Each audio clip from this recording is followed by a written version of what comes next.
Due to the graphic nature of this program, listener discretion is advised.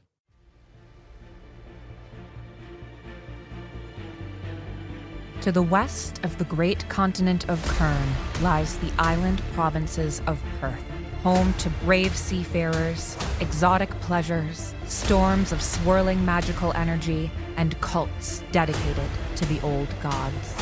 Upon these white sands came the Eve's Watch, a band of sellswords and brutes seeking their fortune upon the shores of these lands.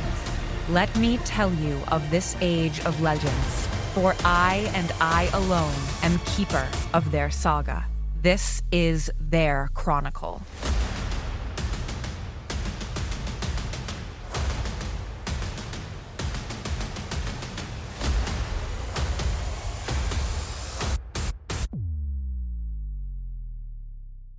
The camp is littered with the bodies of mosquitoes. Lovak and Tuco are standing amidst the gore and goo of the mosquitoes that were sleeping but are now stomped flat into the ground. Tuco does a little two-step dance and slips, catches himself, which sends Lovak into a fit of laughter so extreme that he ends up in a coughing fit, which causes Tuco to start laughing, clutching at his chest and at his belly. It's quite a display. First watch is over. What about the smoke? The smoke is still hanging in the air, though not as densely as it was before. It's beginning to dissipate. But was it a smoke bomb or a poison smoke bomb? It was a smoke bomb. Okay, phew. Yeah.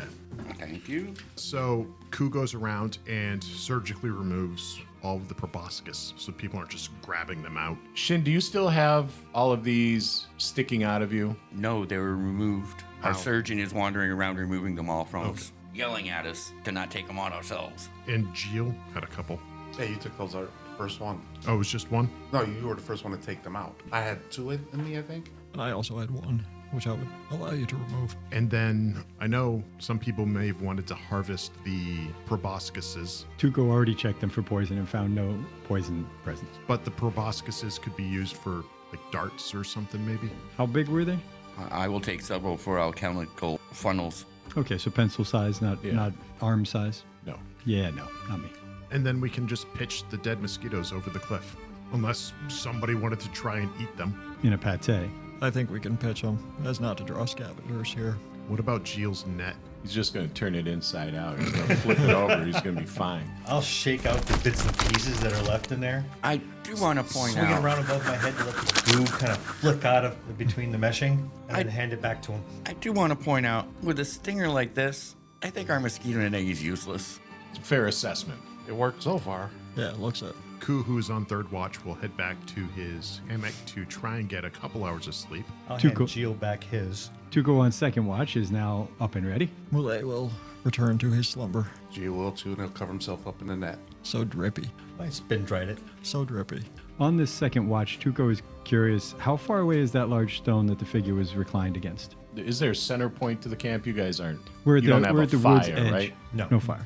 It's a pretty broad area, but it's a short walk. Your camp is going to be in sight at all times. More than 30 feet? About 30 feet. Okay. Tuco will spend his guard duty squatting atop the rock, scanning the area, scanning the woods behind our camp, as to make a profile of himself to draw any enemy. Perch yourself upon your rock. And Shynn, are you on watch? Shynn is on watch, but Shynn is tending to a creation with his alchemical supplies and trying to not move around as much for the next 8 hours. You have a sufficient amount of moonlight that you think, as long as you're not making anything particularly dangerous, which requires a lot of precision and care, it's easy enough for you to accomplish. You're sitting on your bedroll, so you're off the ground and somewhat comfortable.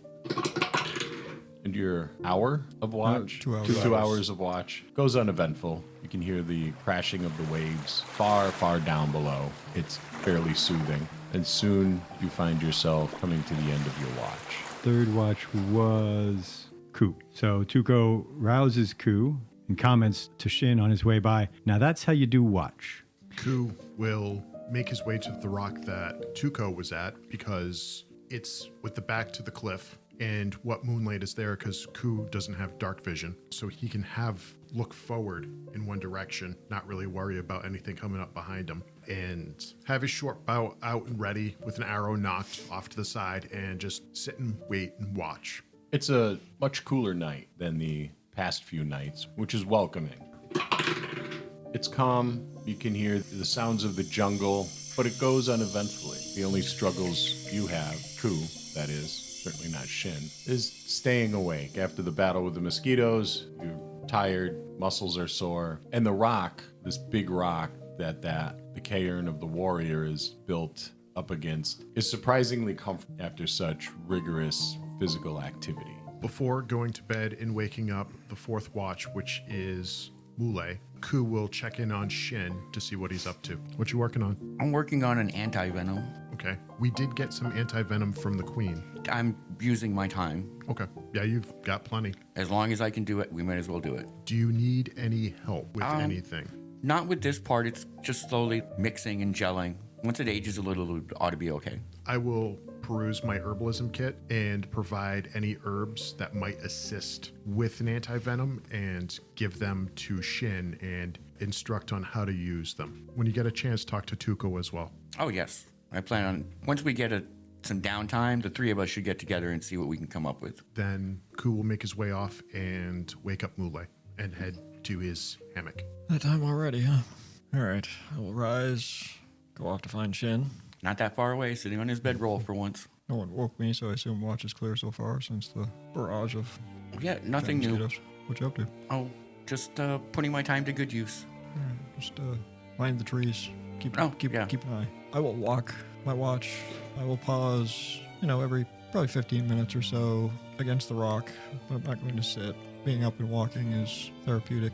I expect I'll be walking a lot in the next few days, but I don't want to risk sleeping. I am also finding the sounds of the jungle to be quite relaxing. They don't put me on edge as much as they seem to do some of my companions. I don't want to drift off into reminiscence or anything that might dull my senses. It is particularly challenging on these watches to not reflect on past experiences. Pacing and walking the perimeter of the camp seems to help a little bit, diverting your mind from that. Those past experiences, listening to the sounds of the jungle is calming. And you can put your focus on those insect sounds, the sounds of the frogs and toads and other chittering animals somewhere out there in the jungle. The eye shine from various animals looking in on the camp, but not quite being brave enough to approach it, even though there isn't a fire. As you're strolling around the perimeter of the camp, Mule, you check in on Ku occasionally. He's known to have very restless sleep, and you can see him beginning to roll over and adjust his positioning, and then it almost looks as though he's running. His legs are kind of jerking and his feet are flexing, and he begins to mumble in a language you're unfamiliar with. I'll approach him carefully and just put a gentle hand on his shoulder and shake him just very gently and say, "It's okay." He responds to you, or responds to somebody in his dream, and rolls over again, seeming to become comfortable, and then moments later begins to become active again. I'm going to tighten my circle and I'm going to stay close by him. If he starts to, the activity doesn't bother me, but I don't want him to cry out. And that's something you would all be aware of. Would He I will start would I know that he screaming. will? Okay, without any pretense, Oh, yeah. usually? Okay. Much as I prefer not to interrupt his rest, I am going to shake him more vigorously to wake him. He sits bolt upright. He's got a look on his face, like his body says he's awake, but his face says he's still asleep.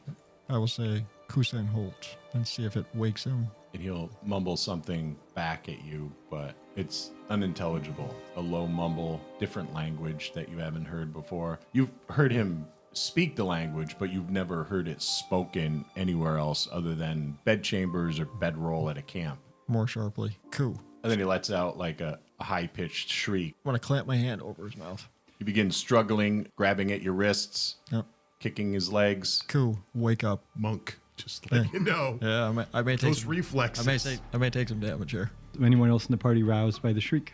Yeah, Shynn is paying attention, but it doesn't seem to need any interference yet. Ku, you feel yourself being shook. Numerous hands grabbing at you, small, tiny hands, much like your own. And you begin tossing these people aside that are close to your height. There's a violent altercation. They're calling out your name, almost pleading with you. And then you find yourself in darkness, staring into the face of Moulet. You have your hand around his neck. Starts off like that startle and squeezing, and then realizing it's Moulet, and Ku relaxes his grip and brings his arm down. Sorry about that. It's okay. Out of the corner of your eye, you see Lovak with his hand on the hilt of his sword and Tuco staring at you. Jeel is snoring soundly.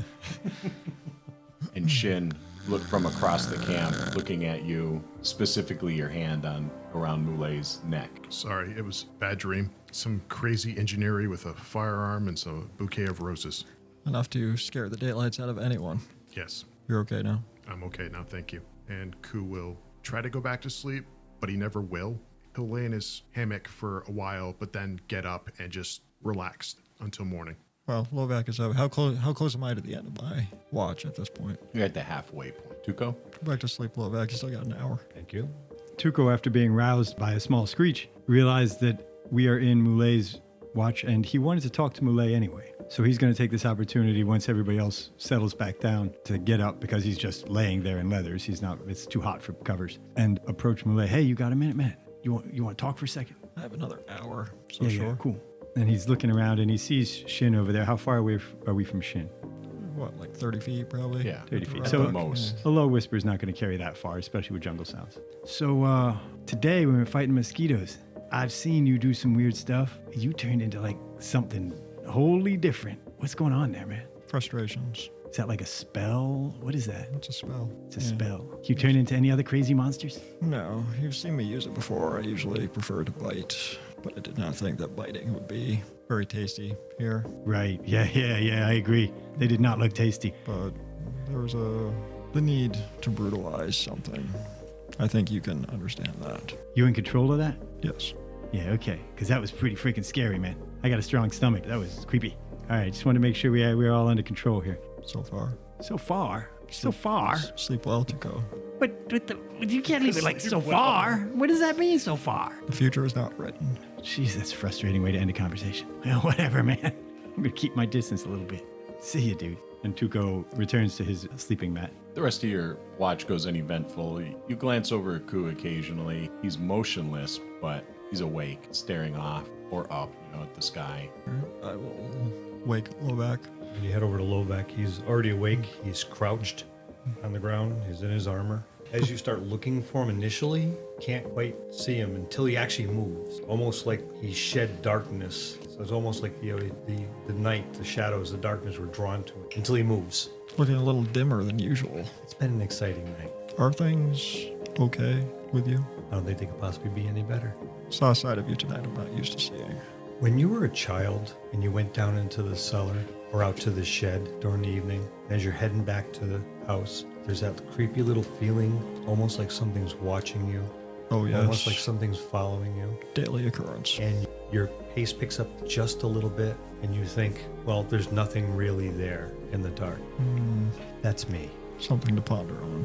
Well, I'll take shift. Safe watch. I will return to my somewhat unfitful slumber. Yeah, have a good sleep after that conversation. It's just going around, isn't it? Yeah, you and Tuco are next to each other. I got one eye on you. I'm not sleeping.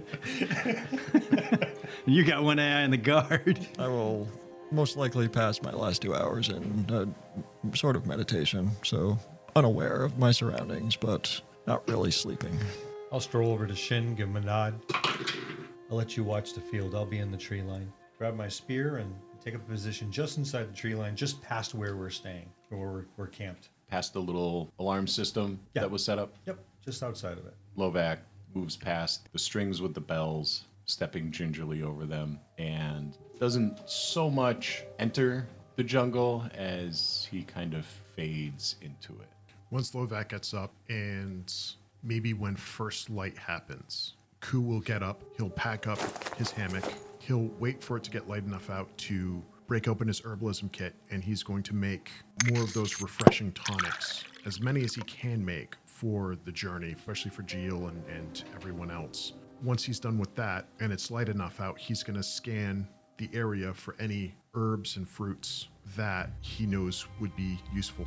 Just before first light, as you're staring up into the sky, just as the stars begin to wink out of existence, you see a large black shape pass overhead, very, very high up in the sky. I'm going to go to Shynn, ask for the spyglass, and grab it and run back and see if I can see what that was. As you cast your gaze skyward with the spyglass, you see the large black shape is shaped like a man, but much, much larger. Great leathery black wings come from its back, and it appears to be gliding. Every now and again, they will flap, curling in almost around the form, and it'll circle wide around the camp in the jungle, and then will... Does it look like it's aware of us? It's hard to tell. It looks like it's circling your area, your camp. Does Ku recognize it from the city? It looks like the same shape that abducted the Princess Jeel. Ku will alert Lovak and Shynn. Not the whole camp, but just like a whistle or something to get their attention. There's a quick, almost chirping whistle from Ku. You've heard it countless times before. I'll work back out to the edge of the forest, scan the field, and see if I can spot where Ku is standing. And Ku will, once he sees Lovak approaching, he'll hand over the spyglass and point in the direction that the being is. Do what I can to bring it into focus, and It is, just as described earlier, has the same silhouette as the creature that abducted the princess. Approximately, what is its range? How far up is it? It's hundreds of feet up. How many hundreds? 250. It's up in the clouds and dips out of the clouds and comes back down, circling around the camp. What's the range of a short bow? 320 is your long range, I think. I'm pretty sure it's 60 short, 320 long. So if you shot, you'd be at disadvantage. Or 80, it's 80 short, 320 long. Think we should take a shot at it? no, because it might be looking. It may not think we're here. And something might be catching its eye. Might be Shynn sitting over by the rock. But we're just basically sitting here on the edge of the forest, partially covered. Let's just stay still and see if it passes. Okay. It's circled a few times. If it's circled a few times, then it's probably trying to decide whether there's something to even investigate. Shynn comes wandering over, looking up at the spot that you were just pushing. I'm going to at motion you to stay still. Okay.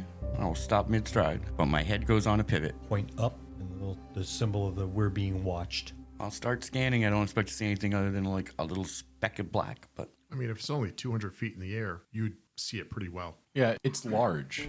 You can definitely make out its size, guesstimate its size, and its shape. as slowly as possible, I'm going to bring out my crossbow and make sure it's loaded, and then just continue standing there. We're just going to watch it and see if it keeps circling. And It circles one more time, dips up and into the clouds, and then you don't see it again. The sun begins to creep up over the horizon, and there is almost like an electricity in the air. There's a red aura. Like electricity, like you can smell like the static and you know a storm's coming? Yes. the ozone. That yeah. ozone scent. From where you are in that broad clearing that's on the side of the cliff, you can see the jagged bottoms of the skylands that are throughout the Perthan Islands and this particular stretch of ocean. There's swirling crimson magical energy that whirls around the bases of these massive floating chunks of rock. The swirling energy looks like it's pulsing, and it's a deeper color red than it was when you first entered Mahz'Shapour on that ship that Kushim transported you across the ocean on. Once the potential danger is past and the light has come up, Ku will, again, like I stated, he's going to go to his herbalism kit and start making the refreshing tonics for the party, as many as he can, and then he's going to look around the area that we're in and not too deep into the woods for any kind of herbs or fruits that will be useful, whether for being edible or medicinal. The jungle is probably the largest produce section you've ever entered. For an herbalist, it's ripe for the picking. You harvest a good number of herbs that you have no immediate need for, some that you do have an immediate need for. The fruits here are a little different than what you're used to. You can give me a survival roll if you want to see if you can find some edible ones. With your herbalist kit, I'll give you a bonus of +1. 21. You find some of those large, round, bitter fruits that you've had a few times for your breakfasts when you were in Mahz'Shapour. They're juicy. Fluid's nice. How many do I find? Do you want me to roll, or would you rather roll? Either or. The way he rolls ones, you're going to let him roll? Find 5 of those that appear to be the color that you're used to seeing, on the platters in the morning. Then I will gather the 5, and let's see. So there's 6 of us, and no offense to Shynn, I'm going to give 1 to everybody except for Shynn because I know he doesn't eat. Did you happen to run across any fresh water in your preambulations? Did I? There's several large, broad leaves on many different plants that there's some pooled water collected in. There's some insects floating in it and the whatnot, but it is cool, potentially refreshing. I will collect water skins and fill the water skins as carefully as possible, and making sure that for Jeel, as many of the nice little chunks are in it as possible. Every little protein source. You're able to fill the water skins with ease. Granted, I have like a small water skin. He's got a huge water skin. Yeah, that one's tricky to lug around after it's full. It's quite large. And you're able to refresh yourself with some water, while you're doing so, brushing the bugs aside if you so choose. For everybody but Jeel. For everybody but you. Yeah, the Jeel's getting all the bugs I find. And soon you return to camp. People are beginning to move about, stretch. Tuco's urinating over the cliff, chuckling to himself. There's no wind blowback. There's a little, and he doesn't care. Everybody but Shynn gets a fruit. Would you want a refreshing tonic, or do you not care about that, Shynn? Nope. Okay. So then, however many of those tonics Ku was able to make, he'll divide them. Jeel will get more because he's bigger. Lovak, because he's in armor, will get more. How many did I make? 7. Tuco does not need one. Tuco was raised in the desert, so permanent dehydration is my regular state. Tuco's going to get 1. Jeel and Lovak are going to get 2 apiece, and myself and Mule will get 1 each. And then, along with the fruit and making sure everybody gets their water skin back, letting people know storm's coming. From when we got provisions from the Queen, did she include any oil-covered cloaks? Yes. Excellent. I'll make sure everybody has their appropriate cloak. These cloaks are of a lighter material. You were told by her provisioner that they are oiled and should protect you from the water. You've used them a few times. You usually get afternoon showers in the jungle. The canopy provided a great deal of protection from the rain. You weren't necessarily drenched from rain, but certainly from sweat.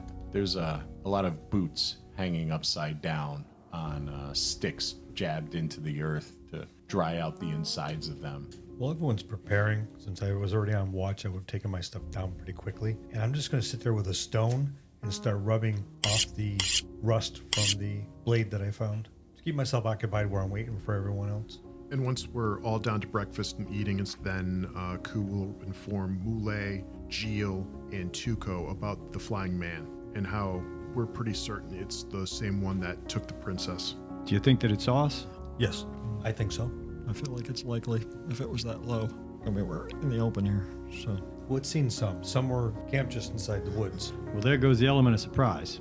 I mean, there's a couple out in the field. They may not know our exact numbers, but they know there's somebody out here. Doesn't help that there was a large booming sound and magical lights flashing in the middle of the night that they may or may not have seen from the building, but I doubt they saw from the building. Aren't we still pretty far from the keep at this point? Yes, you are. I mean, the boom would have went out across the water a great distance, but once it got to the trees would have blocked a lot of that. Yeah, and just from a spell perspective, it's 300 feet. I'm thinking that a powerful magic user is going to have enough intelligence to realize I just captured a princess. There's a strange new party in my woods. They might just be traveling through, but probably not. So, I never believed in the pretense of a surprise element. well, okay, we're sure now. I was hoping for a little sneaking, but We got this far. There'll still be time for sneaking. I would have liked to get a little closer and let the alarm start at the bridge, but well, okay. when we get to our next observation point, you said there was another tree soon, right? Yes. Then maybe we can see if there's another approach other than the main front bridge. Well, didn't we Yeah, I kind do. of go off course getting to here? Yes. A little bit. They may know we're here. They don't know exactly what direction we're coming from, how many we might be. Probably best not to walk in a straight line directly from here to there. I doubt, because of the jungle, we'll be able It's to not walk gonna. in a straight It's not line. gonna be a straight line. But you know how we've been using our compass ball, our directional ball, to go in a straight line. Well, Maybe we can That helps us stay our course. think about it. All right, look, I don't have When- a plan, folks. when I'm we- just spitballing here. Right? I don't know. When we reach our next vantage point, we'll be able to better see our approach, Yeah. or plan for our approach. And Sounds I good. agree. Not going. I would also prefer not to go in the front door. Otherwise, we might as well get like a banner. Hi. All right, cool. You want me to break out the Eve's Watch battle banner? No, that was sarcasm. He brought sarcasm. he brought it with him all this way, Just in case. just in case. Tuco's packing out. Before we depart, I'm going to call on the power of nature and cast Druidcraft. A small orc appears. It predicts the weather for the next 24 hours. Does it show that the storm will start Yes. in the next day? A little orb appears with thunderclouds and little bolts of lightning and rain. Is it as reliable as the weathermen of the modern age? More so. More so. Well, that's refreshing. Yeah. Cool will pack up his belongings Jill will also Definitely, pack up his definitely a stuff. storm sometime today. and also collect the stuff from the bell trap. That means it's gonna cool off. Hey, thanks for the water, crew. Potentially. Your- It may cool off, but it's also going to get more moist in the air, if that's possible. Have you seen me lately? I think he's contributing to day. the moisture in the air. You do seem moist. Mule, your druidcraft orb shows dense black clouds, streaks of lightning, and a reddish hue. You've never seen that on there. It looks to be a pretty substantial storm that's coming. Yeah, this is going to be a big one. Can we all see what's in the orb or just him? No, everybody can see it. Is that the same color as is in the sky, that red? Yes. Over by the island? What are the chances the island influences the weather? I feel like it's likely that whatever preparations are taking place is going to affect this. I agree. I think it's something they're doing up at that castle with this ritual thing. This is not a natural storm. Well- Is my completely uneducated opinion. It's natural coming in, but I think it's going to be enhanced by whatever machinations, whatever magic is taking place. Can we use this to our advantage? It would certainly cover our approach. We don't know how long it's going to last. We Correct. don't know how far we're out we are. Well, exactly. Maybe. If the timing intersects, yes, it could. Shynn, you read that journal that had the procedures for the ceremony involving the princess? What was the culmination of that? Was it like an eclipse, a magical storm from the islands? Do you recall? The culmination was that somehow the princess survives this ordeal. The mage gets what he wants. About the princess bearing some Yeah, she'll evil come child? out. She'll come out pregnant. Then With an there's old god. The whole gotta get her pregnant thing. Well, so yeah, one would is that assume. maybe the culmination of what might be going on around here? I mean, you guys are the casters. I'm just seeing the same Arcane color roll? there as I'm seeing in the sky. That's my. I'm just trying to put one and one together and get three. Yep. I- Arcane roll. I would say an Arcana roll. 1, so it doesn't matter. 17. Shin shrugs. Don't know anything about weather, man. 17 for me. You know of a lot of bizarre old rituals, particularly from your history and where you grew up. And these are usually held at specific times of the year. Seasonal changes where the days grow longer or the days grow shorter, or with a blood moon, particularly with the more nefarious acts. Like we have seen these last few nights. Yes, which is unusual because the blood moon doesn't last days as it has. The moon last night was that same crimson color as it has been past couple days. I will relay this information to my group. It seems like this is affecting even the celestial bodies, the moon itself. You've noticed that red color. This doesn't. Blood moon is usually just one night and then it's done. It's been at least 2 nights now. And of note, there are 2 moons on Hymerin, and both. Exceedingly rare. So that'd be a yes. Yes, Lovak. You see a great look of concern on Tuco's face as he addresses Moulet. I'm used to assassinating like merchants and even once in a while a prince. But blood moons and big storms, I'm starting to feel a little out of my depth here. Are we sure we don't need more help on this job? Think about the reputation boost when we kill an old god. Remember, we are the Eve's Watch. Yeah, but there's We like get- 7 of us. 6. Yes. 6, I can't even count, right? It's crazy. And I'm supposed to fight a god? No, Jeel and I are supposed to fight a god. You're supposed to take care of things while we're doing so. Oh, well, okay. As long as you two are going to take care of it. Ideally, we stop this before any gods appear. I guess we better hurry then, right? Yeah, so why are we standing around? Let us talking? not tarry. Let us maybe double time even. Yes, why don't we take a straight line to go? Shynn, after you. All this talk, I want to say I remember hearing this ballad or poem or something. It involved a princess, a blood moon, an elf in green, and a legendary sword. I'm not familiar with that story. Perhaps more of it will come to you as we traverse the jungle. The new season of Roll Gay Roleplay uncovers the mysteries of Soul Quest City. This comedy fiction story follows 4 detectives: Bay, Let's go kill somebody. Linspector St. Tit, Obviously, I am a man of sophisticated cigarette taste. Rux Baldacchino, Hey, did you say hot dog? Make sure they're like regular hot dogs, no ketchup. and Zastasha Felzar. Hashtag live, laugh, love. Hashtag tentacle. Hashtag bailing you out. As they search for clues and unlock secrets, one client at a time. Season 5 of Roll Gay Roleplay is available now on your preferred podcast platform.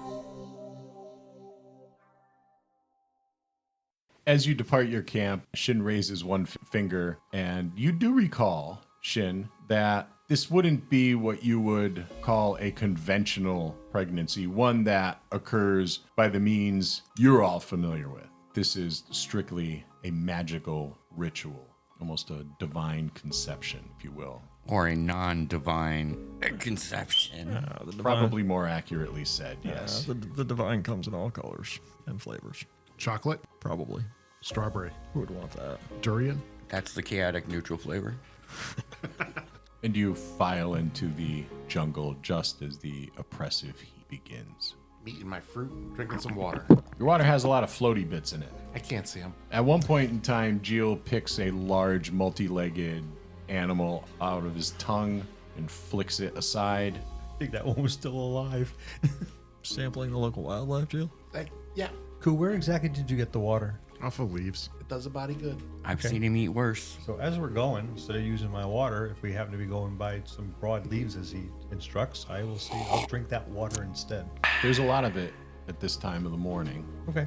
Many of the leaves are almost cup or bowl shaped. Would you say that because they've been sitting in the water, they would almost have like a tea-like flavor? The water's been sitting in the leaves. It would have a very vegetative state, like it was soaking. It's got some in- chlorophyll in it. Yeah, in cut grass. Not great, but It's it water. serves the It's not purpose. bad either. That's right. Yeah, it's hydrating. So yeah, I'll follow Lovak's lead. It's a good idea. Drink from the leaves until we can no longer, because water is precious here. After I see that, I'm going to refill my skin up. Jeel doesn't seem to care. He chooses water happily. As he maneuvers through the narrow jungle trails, going sideways for quite a bit in many places. You're bringing up the rear, correct, Jeel? No. Yeah. No, Tuco is. I'm before. While Tuco is bringing up the rear, he's doing his best to conceal our tracks. He's not doing a great job because we're moving at pace, but he's got like a few broke leaves that he's kind of shuffling over the tracks. They're not really concealing Jeel's tracks very well, but As Jeel passes through the jungle trail, he with his girth alone, he's moving aside branches, but they come snapping back at you. So there's a constant dodging of. I drop back 15 feet. Do I notice that Tuco is trying to cover the tracks? Yes. I wouldn't worry about that because according to Mule, there's going to be a storm coming that's going to be so severe that it's just going to wash away our tracks. Could be. Yeah, save your energy. We need Force it. of We need it habit. for a confrontation before this day is done. Tuco nods and smiles. Yeah, okay. And continues to do it anyway. Shynn, you're up in the lead, correct? Correct. Tell me what you're doing while you're walking the trail.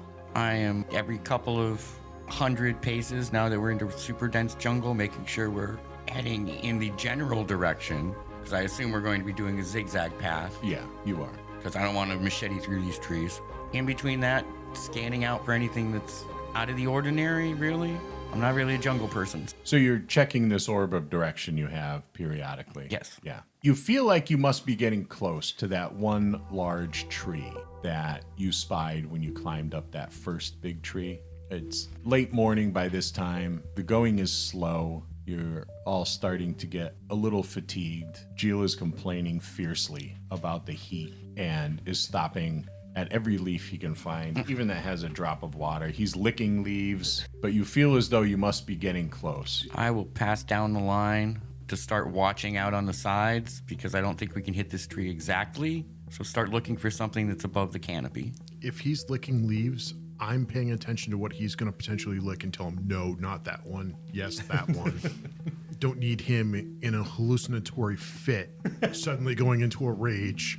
Or a case of the trots. Or that. Poison ivy tongue. The last thing you want is for your giant to have the shits during combat. In time, you find what you think is the tree. Of course, you know that it's not going to be the exact tree. Chances are good that there's no way you're going to find it, but you feel as though this is about where you would be. There's several large trees that climb a little higher than the rest of the canopy. And I will ask for the spyglass back. Ku will hand back the spyglass. And I'll be back down in a couple seconds. I'll take a look around. I'll kind of patrol Lovak. Why don't we patrol out here? I was thinking the same. Ku, aren't you going to follow him? You take the left flank, I'll take the right. Jeel's getting in position on his knees with his hands like this. You know what? I will follow. Because I have slow fall now. You're going to launch him? I'm going to aim for part of the tree where I think he can grab, and I'm just going to shoot him straight up. Get more leverage going this way. 1, 2. All right. It's true. He can use his legs and his back to... So you plant one tiny boot into Jeel's meaty hands. Well, actually, wouldn't I be able to fit both my boots in his hands? Probably. In one You could hand? probably sit down. Yeah. Probably, yeah. And pack off all my stuff off. Which roll? 15, and with strength it'd be 18. And then acrobatics.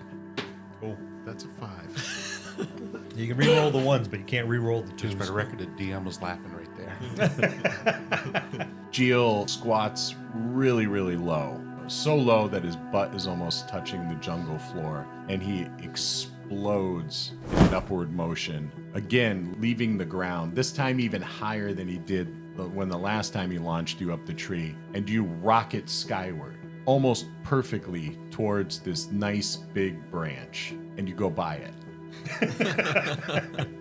And up into the tree. From where you're standing, Jeel, you're pretty satisfied with the launch. Yes. Yep. He even does a fist pump in the air, looks around at everybody for approval with a big smile on his face, and then Ku emerges from the canopy, past the branch, grasping for it, arms flailing wildly, a yelp being uttered as he starts to fall back towards the jungle floor. Uh-oh. And I prep to catch him. On your way down, you see Jeel's broad smile and then a look of great concern, and he rushes over to the tree and holds his arms out as if he was going to carry you across the threshold. What are you going to do other than fall? Is there any branches I could potentially catch on the way down? You're snatching branches wildly, and they're snapping, slowing you. Approximately how far up in the air am I? You went about 30 feet in the air. Okay, I'm going to try to control my fall and come down where, not away from Jeel. Not away from Jeel? Away from Away Jeel. from Jeel. Make a roll. Well, how does your slow fall become active? Try to control my body movement, stop flailing for branches. My roll is a 12 acrobatics. As you're falling and Jeel's running about, trying to get underneath you, you hit a section of the trunk that's really thick as it tapers downward kind of towards the jungle floor. Almost ride it the rest of the way down using the heels of your boots as a brake and your palms. No, go ahead and roll damage. D6s. I was reaching for a D10. 8 points of damage. No damage. Slow fall. You just wanted to see me roll. So you ride the... I wanted to show off my ability. That's fair. You ride the trunk down. So while all this is going on, Lovak and I are encircling the tree just to look out for danger that doesn't come from falling out of a tree. I'm going to try and tap into my survival instincts, not closing my eyes, but really knowing that in a jungle this thick that my eyes are not going to be my best thing to use. So I'm going to listen and try and tap into those feelings, the feeling of being hunted or being watched. Will you allow me to roll survival instead of perception? Yeah, go right ahead. That's a 24. You always kind of feel like a potential food source while you're in the jungle. There is an ever-present feeling of being watched, but this is a different feeling. It's not a feeling like that time when you were in the woods as a boy, where you knew you were hunted and you knew you were lost, and there was that terror of being alone, and then almost suddenly being in a new place, with new faces you've never seen before. This is different. This is something more concerning than a hungry animal or a stinging insect or a poisonous plant. Something intelligent. Yes, observing, watching. I'm looking around. This is boring as shit. There's nothing out here. Lovak, Yes? something watches us. It's not a beast. Something intelligent watches us. I can't pinpoint. I can't deny this feeling. I've been hunted before by many things. This is not a beast. Be ready.